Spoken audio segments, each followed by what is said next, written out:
दोस्तों आज की इस वीडियो में हम लोग रस्किन बॉन्ड का एक और हिलेरियस कॉमेडी वर्क पढ़ेंगे। एक स्टोरी पढ़ेंगे, द मंकी ट्रबल। ये बहुत ही कॉमेडी स्टोरी है दोस्तों, आप सब लोगों को पसंद आएगी। रस्किन बॉन्ड की मैं द आइज हैव इट नाम की स्टोरी भी कुछ दिन पहले कवर कर चुका हूँ। बहुत ही इंटरेस्टिंग स्टोरी है दोस्तों, उसके लिंक मैं डिस्क्रिप्शन में दे दूँगा। तो आज की वीडियो आपको बहुत पसंद आने वाली है। शुरू करते हैं। मेरे दादाजी भी बड़े कमाल के आदमी थे। उन्होंने टूटू को गलियों में तमाशा दिखाने वाले से 10 रुपये में ख़रीद लिया था। उसके पास 3 बंदर थे। टूटू उनमें से सबसे छोटी वाली बंदरिया थी और सबसे ज़्यादा शरारती। उस बेचारी को वो हमेशा बांध कर रखता था। बेचारे छोटे छोटे बंदरों को इतनी चेनों में बांधना ठीक नहीं है, अच्छा नहीं लगता। लेकिन वो हमारे घर में बहुत खुश रहेगी। अब मेरे दादाजी उसे अपने साथ लिया है। अब उनकी भी बड़ी अजीब आदत थी, वो बड़े अनयूजुअल से जानवर पालते थे। और मैं उस वक्त 9-10 साल का था, तो मैं उनको रोकने की बजाय बढ़ावा देता था ये सब करने के लिए। उन्होंने तो सांप तक पाल लिया था अपने पास में। अब बताओ, सांप कोई पालने की चीज़ है? तो उस वक्त मेरी दादी ने बड़ा ऑब्जेक्शन किया कि मैं एक और बंदर को घर में नहीं आने दूंगी। उनके कहने का मतलब क्या था, मैं बंदर हूँ कि आपके पास ऑलरेडी बहुत सारे पेट्स हैं, बकरी, सफ़ेद चूहे, छोटा कछुआ। लेकिन दादी मेरे पास नहीं है। मैं बोला, तुम किसी बंदर से कम हो क्या? अब मुझे और बंदर नहीं चाहिए। लेकिन टूटू लड़का नहीं है, दादाजी बोले, जोर के साथ बोले। ये तो लड़की बंदर है, मतलब बंदरिया है। उसके बाद दादी ने उसे अंदर लाने दिया, क्योंकि वो हमेशा से इस घर में एक लड़की चाहती थी। क्योंकि वो मानती थी कि लड़कियां परेशान नहीं करती, इतना परेशान नहीं करती। लेकिन टूटू उनको रॉन्ग प्रूव करने वाली थी। देखने में बड़ी मासूम छोटी सी बंदरिया, चमकती हुई आंखें, सफ़ेद दांत। उस वक्त हमारी आंट रूबी भी हमारे साथ में रहती थी। हम लोग देहरा में रहते थे। अब इतने टाइम तक धूप में रहने की वजह से टूटू के हाथ ड्राई हो गए थे। तो सबसे पहले मैंने टूटू को सिखाया कि हैंडशेक कैसे करते हैं। सबसे पहली चीज़ ये सिखाई, घर में जो भी आए सबसे। अब मेजर मलिक को तो झुककर टूटू से हाथ मिलाना पड़ेगा, वो थे ही इतने लंबे। नहीं तो टूटू कूद कर उनके शोल्डर पर चढ़ जाएगी, उनकी बाल खींचेगी, मूंछों से खेलेगी। और अंकल कैन तो हमारे किसी भी जानवर के पास खड़े नहीं होते थे, स्पेशली टूटू के पास में। वो टूटू को बिल्कुल पसंद नहीं करते थे, क्योंकि वो हमेशा उन्हें देखकर मुंह बनाया करती थी। अब अंकल कैन के पास जॉब तो नहीं थी, तो दादाजी उनकी बड़ी हेल्प करते रहते थे। इसलिए उन्हें ना चाहते हुए भी टूटू से हाथ मिलाना पड़ा। अब टूटू की पूंछ क्या कमाल की थी, दादाजी तारीफ कर रहे थे। इससे वो पेड़ों की डालियों पर लटक सकती है। तो आंट रूबी को हमने अभी तक नहीं बताया था कि हम लोग टूटू नाम की कोई छोटी बंदरियां लेकर आए हैं। अब उनके बेडरूम से एक चिल्लाने की आवाज़ है। हम सब देखने पहुंचे कि हुआ क्या। तो टूटू आंट रूबी के पेटीकोट्स को छेड़ रही थी, पहन रही थी। वो उसको बहुत बड़े थे। जब आंट रूबी रूम में गई तो उन्होंने देखा एक बिना मुंह का वाइट कपड़ा बिस्तर पर कूद रहा था ऊपर नीचे। हमको टूटू की इस हरकत पर बहुत गुस्सा आया। आंट रूबी को हमने शांत करवाया। मैंने टूटू को मटर खाने के लिए दिए, वो खुश हो गई। अब अंकल कैन बोलते हैं, थोड़ी देर बाद में मेरा हेयर ब्रश नहीं मिल रहा।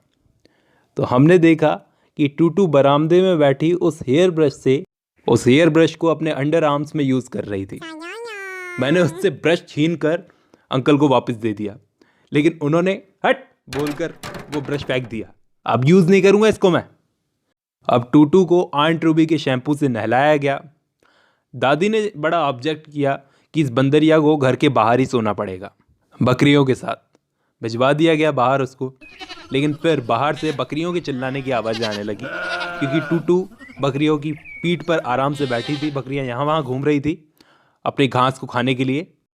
अब एक दिन दादाजी को रेलवे स्टेशन अपनी पेंशन लेने के लिए जाना था। तो उन्होंने सोचा कि वो मुझे और टूटू को भी अपने साथ लेकर चलेंगे अगर हम शरारत नहीं करेंगे तो हमने टूटू को अपने साथ एक हैंड बैग में ले लिया, मतलब बैग में उसको डाल लिया। अब उस बैग में इतना स्पेस था कि टूटू बैग से बाहर झांक कर देख सकती थी, और हम लोग उसको केले और बिस्किट्स दे सकते थे। हमने उस कैनवास के बैग को इतना अच्छे से बंद किया था कि वो बचकर नहीं निकल सकती थी। खैर अच्छा ही था, जितनी देर तक वो बैठी रही बैग के अंदर तो वो बैठी रही। लेकिन दादाजी जब टिकट कलेक्टर से बात कर रहे थे तो अचानक से बैग से बाहर उसने अपना सर निकाला और टिकट कलेक्टर को एक वाइल्ड सी स्माइल देने लगी। वो बेचारा 2 कदम पीछे चला गया। ये क्या है सर, आप अपने साथ कुत्ता लाए हो, इसके लिए भी टिकट लगेगी। कुत्ता नहीं है सर, बंदरिया है छोटी सी, बच्चों के लिए कौन सा चार्ज। लेकिन फिर भी ये एक बड़ी सी बिल्ली की तरह है, इसके लिए तो चार्ज लगेगा सर। लेकिन ये एक बेबी है। तो क्या आपके पास इसका बर्थ सर्टिफिकेट है? अब तो आप इसकी माँ को भी देखना चाहोगे। ऐसे थोड़ी होता है सर, आखिरकार बहस करते करते उसने पैसे नहीं लिए। अब दादाजी की पेंशन का काम हो गया। इंडिया में नॉर्थ की तरफ हम रहते थे, ठंडी हवाएं चल रही थी, तो टूटू को नहाने के लिए दादाजी ने एक बाउल में पानी गर्म किया और दिया उसको। वो पहले हाथ डालकर देखती थी, एक हाथ डालकर टेम्परेचर चेक करती थी, फिर पानी में जाती थी, पहले पहला पैर फिर दूसरा पैर, जैसे मैं करता था मुझे देखकर।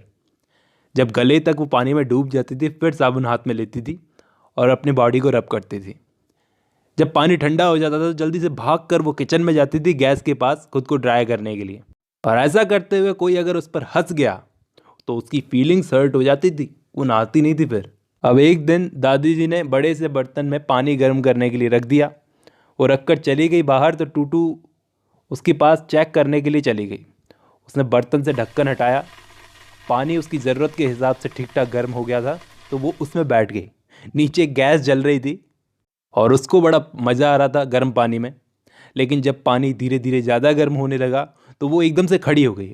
फिर देखा बाहर तो ठंड है, फिर वो वापस बैठ गई और पानी बॉयल होने लगा।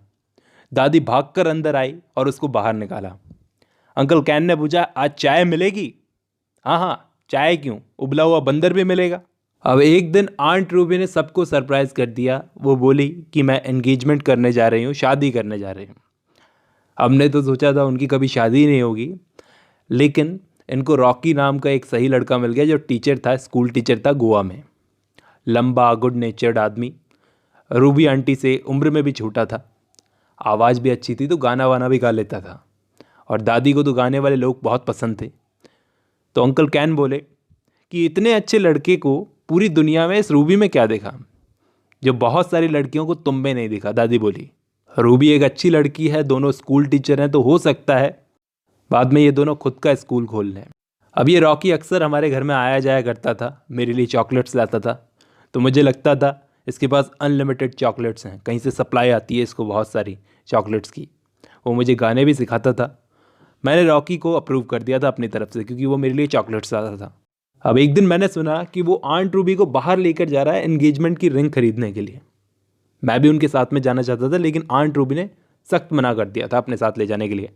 अब मेरे पास एक ही रास्ता था, इन लोगों का पीछा करने का। टूटू को मेरा ये प्लान पता चल गया तो वो मुझे फॉलो करने लगी। मैंने उसे इनवाइट नहीं किया था, वो तो खुद ही मेरे पीछे आ गई। अब बाज़ार में भीड़ बहुत थी, मैं चुपचाप ज्वेलर की शॉप के बाहर खड़ा था, लेकिन मेरी आंट रूबी को बिल्कुल अच्छा नहीं लगा कि मैं उनके पीछे पीछे यहाँ आ गया था। फिर रॉकी ने मुझे हाथ हिलाकर बुलाया कि आओ अपनी आंट के लिए एक ब्यूटीफुल सी रिंग सेलेक्ट करो।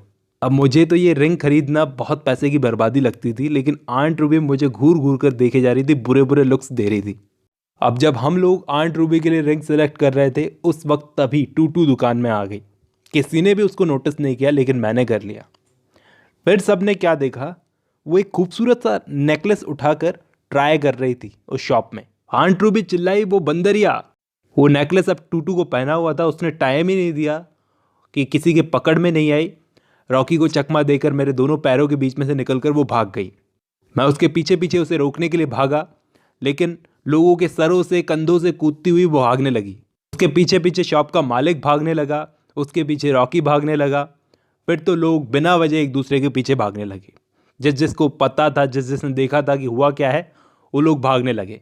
जिन लोगों को पता नहीं था कि चल क्या रहा है, वो भी पीछे पीछे लग गए। दादाजी सही कहते हैं कि खाली लोग अपने लीडर को फॉलो करते हैं, उनको पता भी नहीं होता कि लीडर कौन है। यहाँ पर उन सब की लीडर टूटू थी। भागती हुई कूदती हुई वो बाजार में एक स्कूटर चलाता हुआ आदमी आ रहा था, उसके पीछे वाली सीट पर जाकर बैठ गई। उसने छलांग लगाई और जाकर बैठ गई।